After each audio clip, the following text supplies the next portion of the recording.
సరే ఓకే. ఇప్పుడు ఇంక రేవంత్ రెడ్డి టాపిక్ వచ్చింది కాబట్టి, రేవంత్ రెడ్డి దావోస్ వెళ్ళడము, ఈవెన్ అంబానీ అదానీతో ఫోటోగ్రాఫ్ బయటకొచ్చింది. మొన్ననే అదానీ తనయుడు ఇక్కడికొచ్చి కొంత ఇన్వెస్ట్‌మెంట్స్ గురించి అది కూడా మాట్లాడారు. మేము చేశాడు. గ్లోబల్‌లో ఉన్నప్పుడు కూడా డిస్కస్ చేసాం. మిసైల్స్ మ్యానుఫ్యాక్చరింగ్ అవి హైదరాబాద్‌లో చేస్తున్నారు. Which is good thing. Defence మంచిగా డిఫెన్స్ సెక్టర్‌లో ఇన్వెస్ట్‌మెంట్స్ వస్తున్నాయి. సో రేవంత్ రెడ్డి నిజానికి తన గ్యారంటీలని కాపాడుకోవడం కూడా కష్టం. ఇప్పుడు రాబోయే లోక్సభ ఎలక్షన్స్ వరకు దాన్ని నెట్టుకొచ్చే అవకాశం ఉండొచ్చు. దాని తర్వాత ఎలా అనే క్వశ్చన్ ఉంటది. పొలిటికల్‌గా ఇప్పుడు కంపల్షన్ ఉంది కాబట్టి లోక్సభ ఎలక్షన్స్ వరకు దాన్ని నెట్టుకొస్తారు. సో ఈ గ్యారంటీల కోసం డబ్బులు ఎలాగా? మీరు చాలా రోజుల నుంచి అంటున్న మాటనే. మనం బీఆర్ఎస్ గవర్నమెంట్ ఉన్నప్పుడు కూడా ఇదే మాట మాట్లాడాము. ఇప్పుడు ఈవెన్ కాంగ్రెస్ గవర్నమెంట్ వచ్చింది. సో వెల్త్ లేదా ఈ ఇప్పుడు ఉన్న పరిస్థితుల్లో డబ్బులు సమకూర్చుకోవడం అనేది కష్టంగా మారిన టైంలో ఛాలెంజెస్ గురించి ఏమని చెప్తారా ఇప్పుడున్న తరుణంలో? ఈ 6 గ్యారంటీస్ ఇంప్లిమెంట్ చేయాలంటే మినిమం మ్యాక్సిమం ఉండొచ్చు, ఇంకా పైకి వెళ్తుంది, కానీ మినిమం 88,000 కోట్ల రూపాయలు ప్రతి సంవత్సరం కావాలి సాయి గారు. అంటే తెలంగాణ బడ్జెట్ ఆల్రెడీ 2,20,000 20,000 కోట్లు ఉంది. డెఫిసిట్లో నడుస్తుంది. అంటే మీకు రావాల్సిన ఆదాయం 100 రూపాయలు ఉంటే మీకు వస్తున్న ఆదాయం 60 రూపాయలు. 40 రూపాయలు మీరు అప్పు తీసుకుంటున్నారు, లేకుంటే స్కీమ్స్ కట్ డౌన్ చేస్తున్నారు. ఈ పరిస్థితుల్లో ఉన్న బడ్జెటే మీట్ కాకపోవడం టైంలో మీరు కొత్తగా 80,000 కోట్లు ఎక్కడి నుంచి తీసుకొస్తారు? దానిపైన శ్వేతపత్రంలో రాశారు, మేము వీళ్ళు ఇంత లోన్లు తీసుకున్నారు, కాళేశ్వరం కానివ్వండి, సివిల్ సప్లైస్ డిపార్ట్మెంట్ కానీ, ఎలక్ట్రిసిటీ డిపార్ట్మెంటు, ఆ డబ్బులు కట్టాలి, దాని ప్రిన్సిపల్ కట్టాలి, దాని ఇంట్రెస్ట్ కట్టాలి. ఈ గ్యారంటీలు ఇచ్చేది కర్ణాటకలో చూస్తున్నాం మనం. గ్యారంటీలు ఇచ్చేదానికి ఇప్పుడు అక్కడ రోడ్లు వేయడానికి డబ్బులు లేవు, బ్రిడ్జ్ కట్టడానికి డబ్బులు లేవు కర్ణాటకలో. కరెక్ట్. ఇక్కడ జీతం మనం చూస్తాం, ఈసారి జీతం 7వ తారీఖు వచ్చింది అంటున్నారు. చూడండి, ఇంకా డిటెరరేట్ ఉన్నారు. ఎందుకంటే సరే మీరు అప్పులు తీసుకుంటారు, అప్పులు తీసుకొని గవర్నమెంట్ నడిపించచ్చు సార్, ఒక్క రోజు 2 రోజులు నడిపించచ్చు, 1 నెల 2 నెలలు నడిపించచ్చు. దాని తర్వాత ఎక్కడ వస్తుంది డబ్బులు? మీకు వచ్చే ఆదాయం ఎక్కడి నుంచి? ఒకడైతే మీ ట్యాక్సెస్లో మీకు జిఎస్టీ, స్టేట్ జిఎస్టీ వస్తుంది, మీకు సెంట్రల్ గవర్నమెంట్ నుంచి వాళ్ళ కొంచెం డెవైల్ చేసిన డిఎస్టీ మీకు వస్తుంది ఒక పర్సంటేజ్. అది కాకుండా ఏంటి, లిక్కర్, ఇక్కడున్న మందు మీద కేసీఆర్ గారు అయితే మొత్తం ఎత్తి పైకి తీసుకెళ్ళిపోయారు ట్యాక్స్లన్నీ. ఫ్యూయల్, అన్నిటికంటే ఎక్స్పెన్సివ్ ఫ్యూయల్ తెలంగాణలో ఉంది. బార్డర్ డిస్ట్రిక్ట్స్ వస్తున్న బస్సులు, లారీలన్నీ అక్కడి నుంచి డీజిల్ కొట్టుకొని ఇక్కడికి వస్తున్నారు, పెట్రోల్ పోపించుకొని. పరిస్థితి ఏంటంటే యూ షుడ్ బి ఫైనాన్షియలీ, మీరు ఈ ఎలక్షన్ గెలవడానికి ప్రామిస్లు చేసేసారు. రైతు బంధు అంటున్నారు, అదంటున్నారు, ఇదంటున్నారు. For example I think that way admire Revanth Reddy గారు. ఆయన స్కీములు అర్థం చేసుకున్నారు. ఆయనే చెప్పారు ఇది 69 సెంట్రలీ గవర్నమెంట్ స్పాన్సర్డ్ స్కీమ్ అని ఎప్పుడు మాట్లాడుతున్నారు, గుర్తుందా సాయి గారు? 69 మోదీ గారి స్కీమ్స్ అనేది. కరెక్ట్, ఆ నంబర్ ఇప్పుడు కరెక్ట్ వచ్చింది. 16 సెంట్రలీ పవర్డ్ స్కీమ్స్ ఉన్నాయి మోదీ గారిది. అన్నిట్లో ఫండ్స్ ఉంటుంది. కానీ ప్రీవియస్ గవర్నమెంట్ ఏం చేశారంటే, ఫర్ ఎగ్జాంపుల్ ఇస్తాను, రైతు మన బీమా, ఫార్మర్స్కి ఫసల్ బీమా యోజన ఫ్రీగా వస్తుండే, తీసుకోలేదు. ఎందుకంటే ప్రధాన్ మంత్రి ఫసల్ బీమా యోజన అది తీసుకుంటే ఎక్కడ ప్రధానమంత్రి పేరు వస్తుంది, మోదీగా ఆయన. సరే ఇక్కడ బీమా తీసుకున్నాడు, అది కూడా తీసుకోలేదు.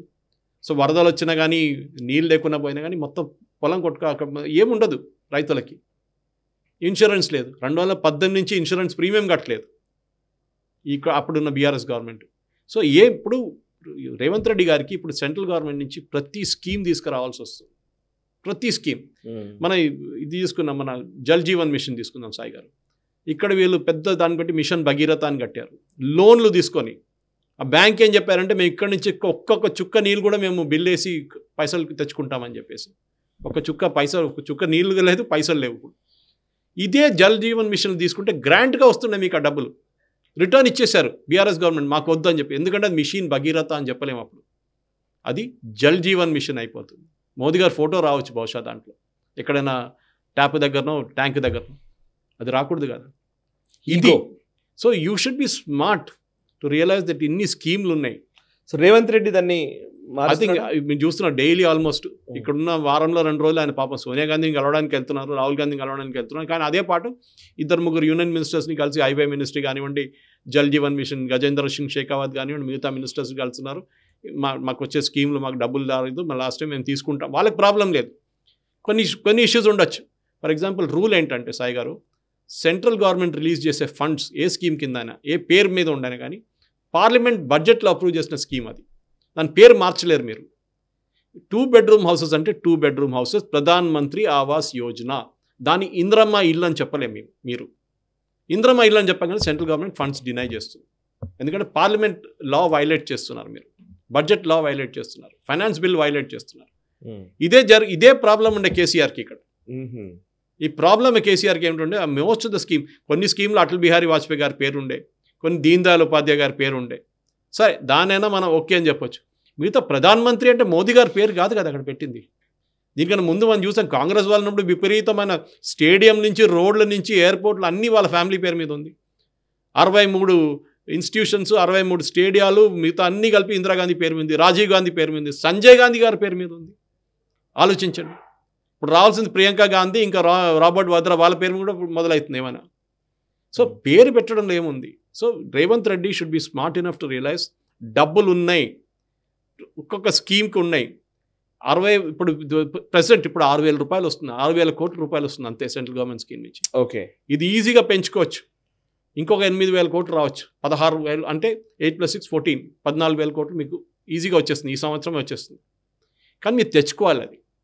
ఇప్పుడు ఆల్రెడీ లోన్కి 9,000 కోట్లు అప్రూవల్ ఇచ్చారు, కానీ లోన్ తీసుకోవడం డేంజరస్, ఎందుకంటే అప్పు కట్టాల్సి వస్తుంది ఎప్పుడైనా.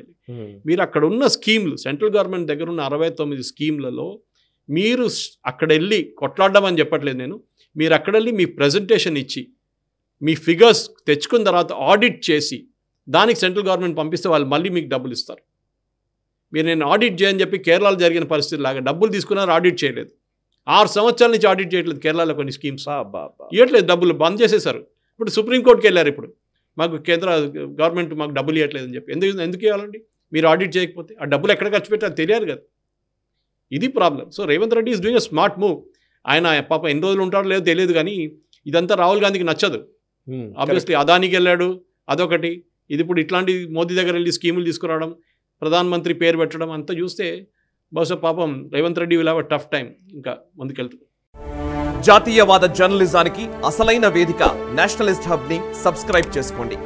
నోటిఫికేషన్స్ కోసం బెల్ ఐకాన్ పై క్లిక్ చేయండి.